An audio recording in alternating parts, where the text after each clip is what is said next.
All right, so like I said, this is going to be modeling some sort of a lidded container in the vein of like mason jars or ball jars, whichever your brand loyalty goes to. Now, one quick thing: no, these are not going to actually work with mason or ball jar lids because those are actually their own specific threads. We are going to be playing with using the thread tool, which automatically assigns threads like a machine thread or so. And we're going to play with some of those. We're going to run into a few little issues with that, as I have run into, but we'll address that when we get to it. All right. So great. We got like this texture design with this repeating pattern all the way around, or this model here, and I will hide one of the bodies, the lid. So it's a recess, or it's a hollow body. It's got this knobbly texture on the outside, or this more of ridge texture on the outside. And just to show one of the things I've done is I've applied a section analysis here, which simply allows you to just cut the thing in half. That is applied through inspect and section analysis, and then you pick like a plane or something like that. So in this case, the XZ plane. So it splits it in half right up the middle. And that's just that way you can see, all right, my walls are the same thickness, neat. The threads, and you can see how the differences in the threads work. One thing you definitely want to be aware of is transitions. Definitely add fillets to internal corners. So again, if these were able to be printed, ideally this could be printed without scaffolding, but we'll see what the models are. Yeah. For your texture, could you essentially just thread the outside of your... Yes, you could technically thread the outside if it were a direct cylinder. Threading tool only works on direct vertical parallel cylinders and not uneven bodies, which is what I want y'all to create. But yeah, you could essentially get that kind of tool. But there are ways to create patterns like that. I'm going to see if we can get into stuff like that. Yeah, I just had an idea of how I could. Sure. But otherwise, you're going to be creating a body, a vessel with some sort of texture on the outside, completely up to you. The lid should also have some kind of a texture. And again, when I say some kind of texture, it could be like this is just simply a circle cut into the edge of a larger circle, and then that little facet repeated, or that little feature repeated all the way around. I mean, that's essentially looks like a pill bottle to me. So kind of the same deal there. But anyway, how do you go about this kind of stuff? All right, well, first things first, let's start a new sketch. And then from there, absolute first thing on that one, save. Absolutely always, especially with this, save what you're doing. Now, I keep using 00 just so it keeps it to the top of the model or the folder. So if I can spell example, great. Revolve. So lid. Okay, cool. So one of the requirements on the assignment is it needs to be no more than like, let's say like 100 millimeters tall by like 60 wide or so. Okay, cool. How do you keep that in line? I often prefer to first start a sketch, and in this case, instead of on the XY plane where you're working like you're looking down at a sheet of paper, you're working in this case, like you're working up on a blackboard, whiteboard. I keep saying a board, and then I invert it. On the XZ plane, so straight out in front. Now, what I'm going to do first is I like to create two different sketches. I like to create the first one as just a reference point to help me. You could do it all in one, but it keeps things a little more organized. So if I want it to be, all right, no more than 100 millimeters tall, cool. All right, type in 100. Press tab to switch over. Now, if I want it to be no wider than 60, I'm only making half of my profile. So I'm going to type in 30. Cool, no big. But I want to convert this to a construction line. So I double click on one of the lines, doesn't matter which one, press X, or on my sketch palette, select the construction line. Makes everything a construction line, dot. Great, that's it. Finish sketch. Open this up, make myself a reference, so I can say, all right, that is my reference, if I can spell. Okay, cool. Now I start a second sketch, exact same spot, exact same way. Now I can work from here. And what I mean by that is now I can do whatever I want, fit points blind wise, and I can make this wobbly wobbly. Now, one of the things is this doesn't necessarily have to be like something that would sit down. You could make this like an ampule or something that was be like for a necklace or something. So it doesn't even have to be like a flat bottom. That's completely up to you. But what I would definitely recommend is make the top flat. So I'm going to start with a straight line, moving over, make that more standard, make it a whole number. If it's 16, cool. When I make this whole opening, that makes it 32. Maybe I just make that 15 instead. All right, easy. If I do that, 15 for make it 30, because again, I'm going to double this by spinning it around. Let's drag and drop that point so they actually meet. Great. All right. Now you have two options here. You can create a line, because remember, we're only making half of this. Now, one quick thing here, I realized that I did not make my point go to the center. Definitely work along that z-axis right there. So I'm going to have that stop right there. Line goes straight up and down.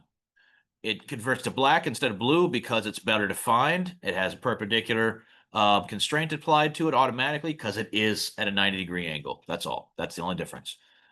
So from there, I would definitely drag and drop this point over. Stop that. So that it meets and snaps. Now my profile just went blue. That means it's a closed profile. I do have the other option of if I wanted, I'm just going to temporarily convert that line to a construction line. So it opens it back up. And I could use the offset tool to then move this in. What was our measurement? About 3 millimeters. Cool. And then I could draw a line here and close that up. Or I could actually just I can reconvert that line back to a solid line. It'll automatically close that up if I can actually select the friggin' line. There we go. So either way, honestly, with this project, normally I would recommend using this offset tool so you have a defined wall thickness, but I have found that using the shell tool later works better. So we'll talk about that in a moment. So finish sketch. All right, cool. I got a closed sketch. So I can use this. Now, one quick thing, if you're using the offset tool, this little tail here will be a problem. It will cause some weird stuff.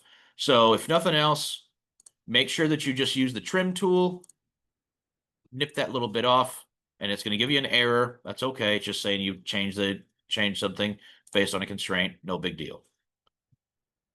Okay. That's it. So we're going to use the Revolve tool. And as a mouse over, you can see what it does is it, using a profile, sketch profile, spins that around the chosen axis, ideally on the edge of that sketch, and makes a round, solid object. So I have already selected my profile. I can either select just that little bit or the whole thing. I'm going to show you the difference. And then my Revolve is going to be what is also the same line. It's the z-axis. Bam. Instantly creates, in this case, a closed object. Now it's closed because my lid goes all the way over, or my flat part goes all the way over. If I had chosen, if it had only been so wide to allow for the hollow of the space, there you go. But show you what I mean. Now, that's going to work. New body, all that, great. One quick thing, because I'm going to throw in that section analysis just as a tool here to show you. Inspect, section analysis, and I'm going to select the same plane we've been working on.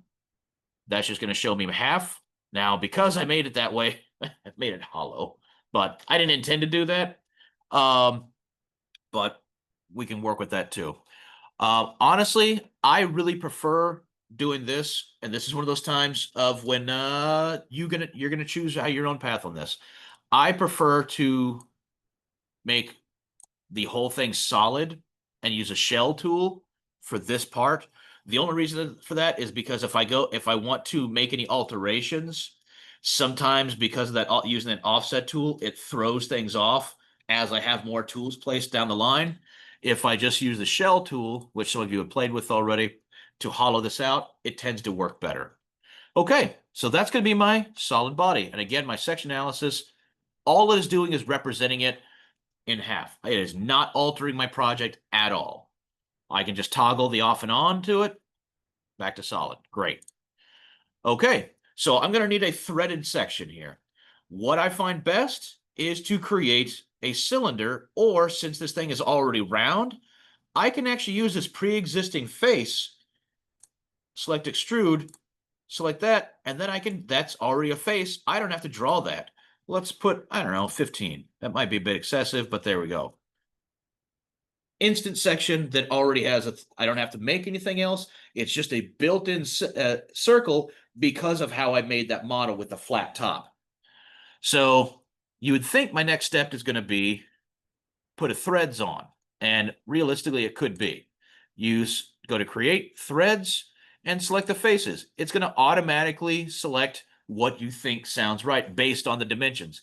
It was a 15 millimeter flat spot. When we spun it around, that makes it in, so that's just a diameter. That makes the entire radius, or sorry, that is just a radius. It makes the entire diameter 30 millimeters. So cool. Now you have two checkboxes on here.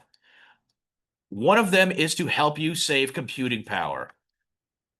The one is by default not checked, is modeled. If I check that, it creates the threads fully.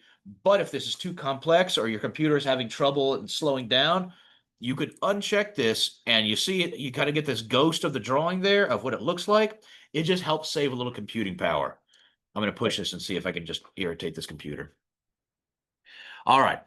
So let's go. Let's make sure to save here.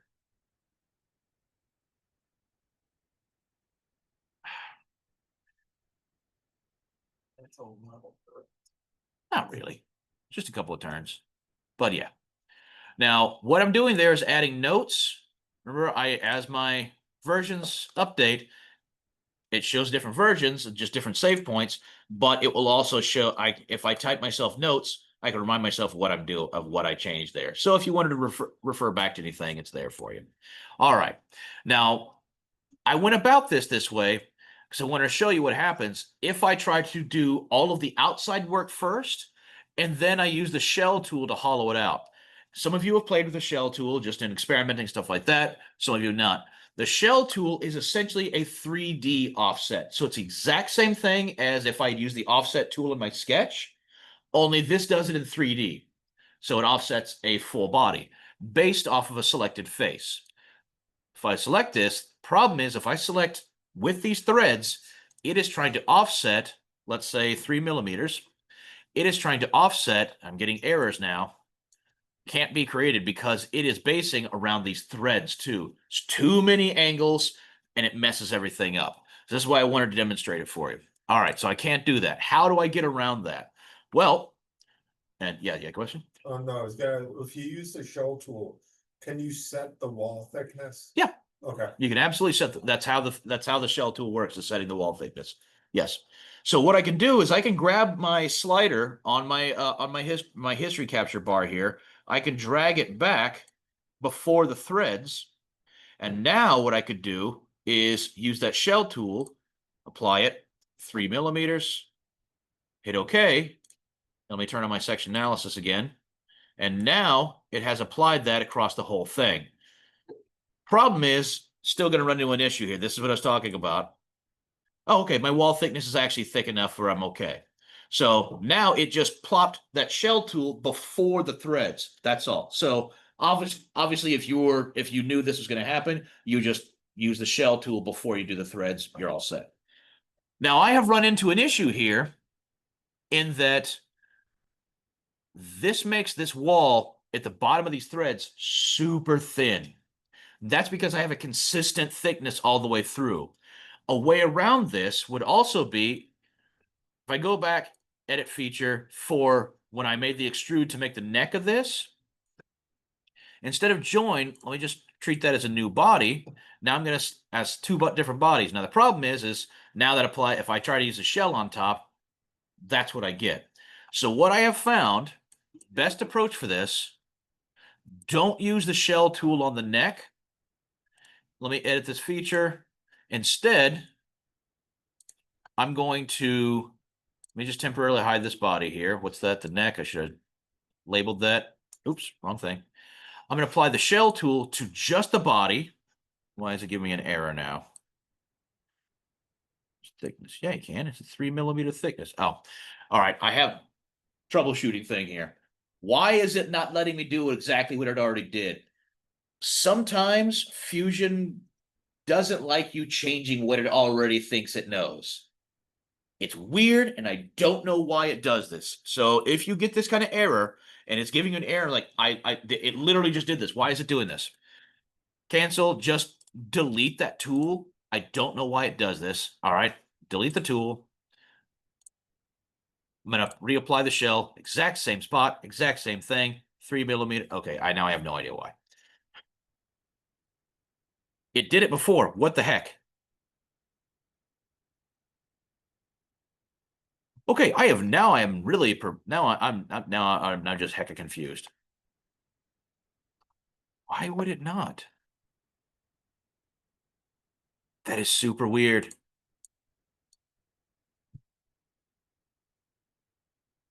All right, well, that's a new one for me. Sorry. Ran through all my test models, all my examples. That's a new one. I haven't run into that before. All right, fine. We will, I guess, on the inside then, since we're running into that issue, I guess we're gonna have to step back, edit that feature, and instead of doing the whole thing, make it hollow. Okay, cool. Problem solved for that now. Now I still have to do the extrude. I'm gonna have to reapply that probably because because I have it hidden. And what I'm gonna have to do is I can't hollow that completely out using the shell tool because it makes a whole offset. So I guess what I have to do, step back again. And in this case, I'll just cut a hole through it. You could technically use the hole tool, but if you want to be exacting on it, what we can do is either start a sketch, or since it's just a straight cylinder, I can just select cylinder right on that. I'm selecting smack in the middle. And the only trick to this is if I want to keep this consistent, I need to make sure, all right, that's 30. I'm using a 3 mm wall thickness. I'm going to shrink it down 3 mm away, makes it 24 millimeters because shrinking from both sides, 24. But the whole reason I had to go through all these different steps, in addition, was because I know those threads are going to cut too far in. So let's just shrink it a wee bit more. So let's instead make it like 22. Cool. All right. Don't hit enter, just left click, and now I'm going to drag this down. Oh, it's supposed to be 22, not 2. Fine. Much better. And all we're going to do for this is drag it all the way down in, so it just cuts through everything. All right, no big. So if you want, you can either join these now or after, doesn't matter. If I apply the threads, see, it applied it perfectly fine, no problem. Now I went through all that again, just so I have a little bit more wall thickness where the threads are. That's all. That's absolutely it. Join these two together, use the combine tool, which doesn't matter the order because I'm just gluing two things together to make them one. Select the top, select the bottom. Okay, nice. That little line's gone. That's it. So the last step on this part is what I want to do is just add a fillet to the inside edges. So I'm just going to select that top edge and this bottom edge, and I don't know, like 1 millimeter. Just rounds it out a little bit. That's all. Makes for a smoother transition. Something like this would be a little messy to print if I wanted to. Let me get this box out of the way. That's just making a little bit more rounded. So essentially, if I wanted to make this printable, that would probably be just fine. I would just have to print it upside down. That would make way more sense. So anyway, minor tweak there, but all right, cool. So that's going to be essentially what my container is going to be. Let's save. Oops, I realize I hit. And threads. Cool. Okay. So that's my body. Let's make a lid for this. And I'm just going to turn off the sectionality so you can see a little more clearly. Let's make a lid. Lid can be super simple. You could add more to it. You could make the lid just as fancy if you like. But in this case, I'm just looking for, with this, straight cylinder. Doesn't matter. Okay. So with that, that means cylinder select. Now this gets a little bit tricky. If I'm trying to select something, I'm going to start it right at the opening, that neck. What you can do, let me mouse in and you can see it a little more clearly, If you hover over the flat top, you see how that highlights, but it's going to disappear when I get out here. But right now, I'm just selecting the plane. This is just like selecting where you're starting a sketch from. So if I select that top spot, it knows I want to create something there. It remakes my virtual workspace right at the top. Since I'm aligning everything with the Z-axis, I can keep my origin point. If I mouse over the center, that little circle point, it's hard to see. Let me see if I shift colors. It's not helping at all. You can barely see the little blue outline, but snaps right there. Cool. All right. And now let's just make something that's definitely larger. The outside was 30. Let's make that, I don't know, 32.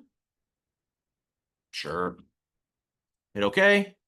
And now drag down. Oops, sorry. I'm going to have to fix that mouse.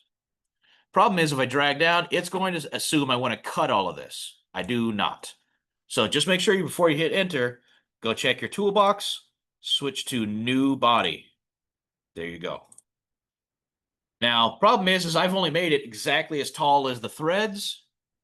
And let's go ahead and label this, let's say, because I'm about to start getting myself confused.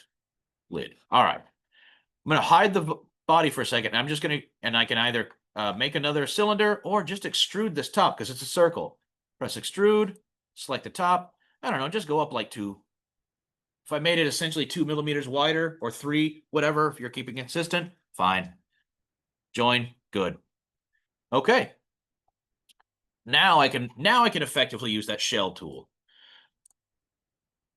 And problem is this one, what did I say? It was, I made it 32. Yep.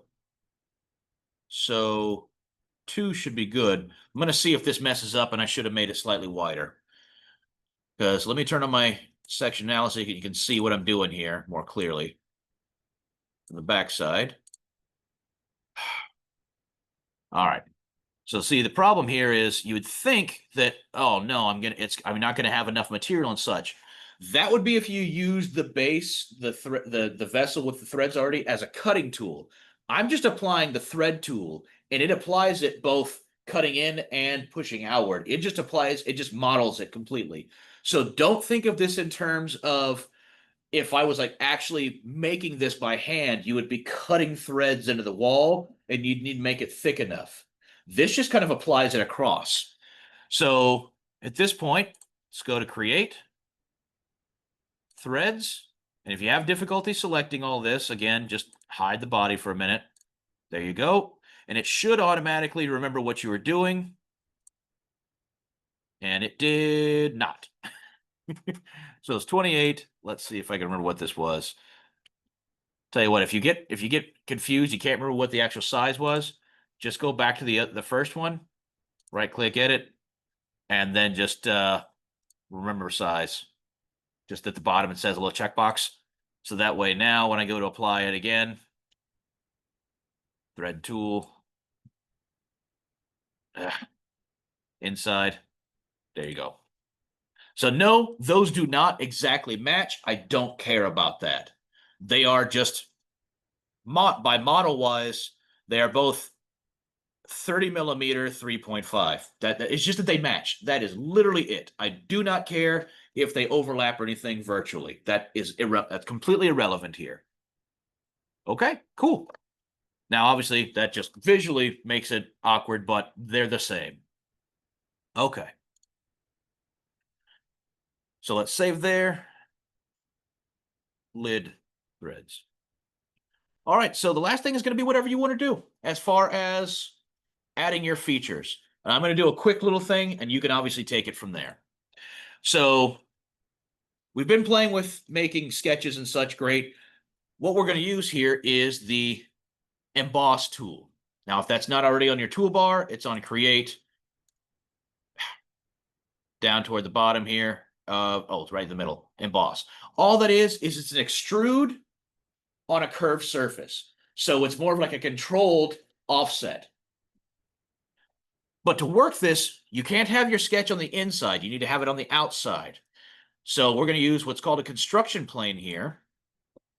And all this is I'm selecting the exact same plane I've been working on, XZ, no big, no change. But what this does is just creates a floating virtual plane wherever you please. Doesn't matter how far, -39. Sure, whatever. Doesn't matter. As long as it's out in front, hit OK. Same deal. Okay. So now I can create a sketch on that plane. And I don't know, doodad. I'm just gonna make a little swirly bit. Cool. Okay. I'll use, in this case, I will use the offset tool because I want to make this like I want to make this a closed sketch. I don't know, 2. Sure. I'll close up this sketch. Instead of making just a straight line, I'm going to use a circle. We'll do a 2-point circle. So that way I can make select and select. So it automatically makes it rounded. That's literally it. It doesn't matter. You can make this square. It doesn't matter. Your design can go all the way to the top and bottom. It can be part of the way. It does not matter. It's up to you. Close that up by snapping the 2. There we go. Close sketch. Meet a burrito. Hit OK. That's it. You can see my sketch is floating out in front. All right. I'm going to use the emboss tool. My sketch profile is this, but don't forget to get those 2 ends because I didn't trim the ends of the circle. I need to make sure that I get both the whole offset and the 2 roundy bits. Okay. And now the faces. Select face. Face I'm going to work on. Ugh, great. What? An error, but it's not showing me the error. Great. Not letting me. Dang it. All right. So if it gives you this error, it's probably just because it's too sharp of an angle or so. I don't know why. Maybe I just need to shrink my design a little bit. That's all. And I think it's just because the curvature coming in is too extreme and it's just having trouble calculating it. Fine. I mean, honestly, if that's the problem, maybe I just shrink the whole thing. I don't know. Meaning, sorry, that should have gone easier. I don't know. Let's just select a drag. I'll just make this whole line thing just a wee bit smaller. Not the whole. Just trying to make those little bits smaller. All right, it's not letting me. Fine. All right, make your sketch a little less extreme. There's ways around that. I just don't want to overload y'all right now. So fine, I'll just go all the way back and I'll just tweak this a little bit. Maybe I'll make this a little bit less, maybe make that a little bit shallower. Now I will say this is why I don't like using the offset tool. That doesn't automatically copy. So now when I go to finish sketch, I got this weird like acorn thing. So you might have to redo that. That's why. It just does weird stuff. All right, let me retry this. Now reselect the surface. Oh my God. Fine, I'll just do something simple then. You happy with that? Sorry, I was not anticipating this. That should have been perfectly fine to do. I'll just select all that. I'll just make that. I'll just delete it for now. Fine. We'll just make some dots. I don't know.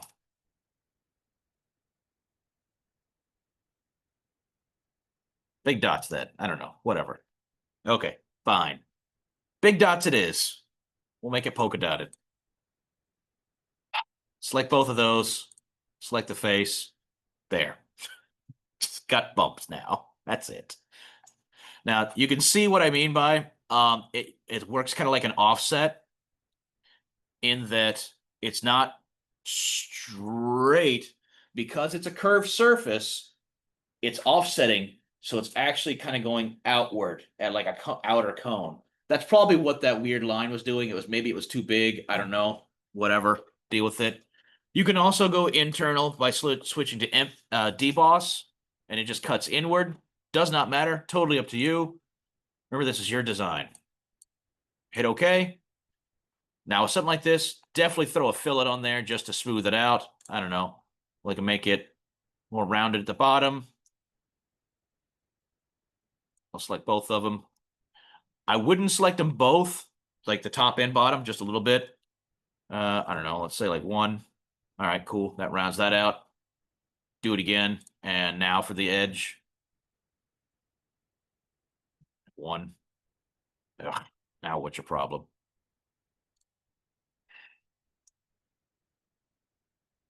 Oh, it's because they're even. It's like 0.9. There you go. It was because it was a 2 mm emboss and I did a 1 mm fillet on the bottom. It wasn't going to let me do a 1 mm on top. So 0.9 then, fine. Okay, cool. It's got bumps. Now we're going to use a circle pattern to duplicate this. Pattern circle, just selecting those features. So that and that. Nope. Make sure you get all of it. If you can, come on. Got it. Okay, cool. This is all different stuff spinning around that center axis. There we go. We're making dots. You can make more of them if you want. Totally up to you. It looks mildly infected. I don't know. Add more. This is definitely where you needed to make sure that you definitely saved this before, because as you can see, the more of these I start adding, the slower my computer's going to get. So just be cautious. Save that. Let it go. Did we get there? Cool. Actually, that looks pretty neat. Save. Emboss. Cool. That's largely what we're going to do. I'm going to pause here. I don't want to overload everybody, but that's essentially what we're going to do. We're going to do the last little bits in a bit. So let's pause here and we can get to actually some modeling some of this stuff. So it looks like that's a good pot. So we got to the point of creating threads on both the lid and the vessel. We made some textures on the outside and we're set up well to figure out attaching things by joint as well as adding appearances and such. So I think we'll do that next time. So keep what you're doing, work this out. Main thing, try to get at least your sketch and your profile sorted. Try to then revolve the thing, get at least to ideally to this point. Don't worry about the emboss or anything like that. We're just going to try to at least get your general form together. We'll build it up next time. All right. Good luck. Hope it works out for you.